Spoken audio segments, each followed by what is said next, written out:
Hello my dear friend, जैसा कि आपको पता है कि एनटीए के नतीजे तो आ गए हैं, लेकिन उनका अभी तक नतीजा निकलता हुआ दिखाई नहीं दे रहा। 8 जुलाई को जो सुप्रीम कोर्ट में हियरिंग थी, सुप्रीम कोर्ट ने कहा है कि हम 11 जुलाई को सुनेंगे और आप एनटीए डिस्कस करके देखो, अपनी कमी को निकाल के देखो, कहीं आपने कोई कमी तो नहीं की। तो बेटा एनटीए ने एफिडेविट दे दिया है, सारी बातें उन्होंने बता दी हैं।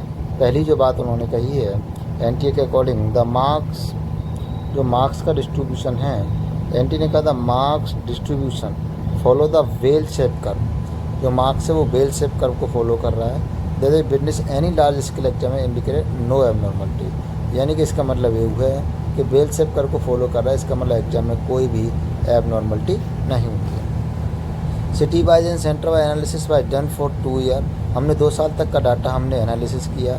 तो उसमें कहा गया है कोई भी मार्क्स लेवल पे एबनॉर्मल इंडिकेशन नहीं है। उसमें से टॉप 1.5 लाख रैंक हैं, जो कि पूरी सिटी से 1,10,000 सीटें हैं, इसमें टॉप 1,40,000 रैंक आई। अगले पॉइंट में कहा this analysis is general enough to indicate any abnormality, ये एनालिसिस है जो कि एबनॉर्मलिटी को देखने के लिए फिट बैठ रहा है। अगली बात उन्होंने कही है this is overall increase the marks, overall increase हुआ है मार्क्स में स्टूडेंट के द्वारा, स्पेशली रेंज ऑफ 550 से 720 के अंदर। This is increase seen across the city and centre, ये पूरे सेंटर पूरी सिटी में हुआ।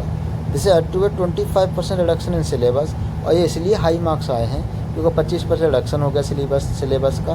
And candidate obtain high mark spread across multiple city, मतलब विभिन्न शहरों में, बहुत सारे शहरों में ऐसा हुआ है बच्चे ज़्यादा नंबर लाए हैं। Indicate the very last likelihood of malpractice, ये चीज़ इंडिकेट करती है कि माल प्रैक्टिस ज़्यादा नहीं हुई है।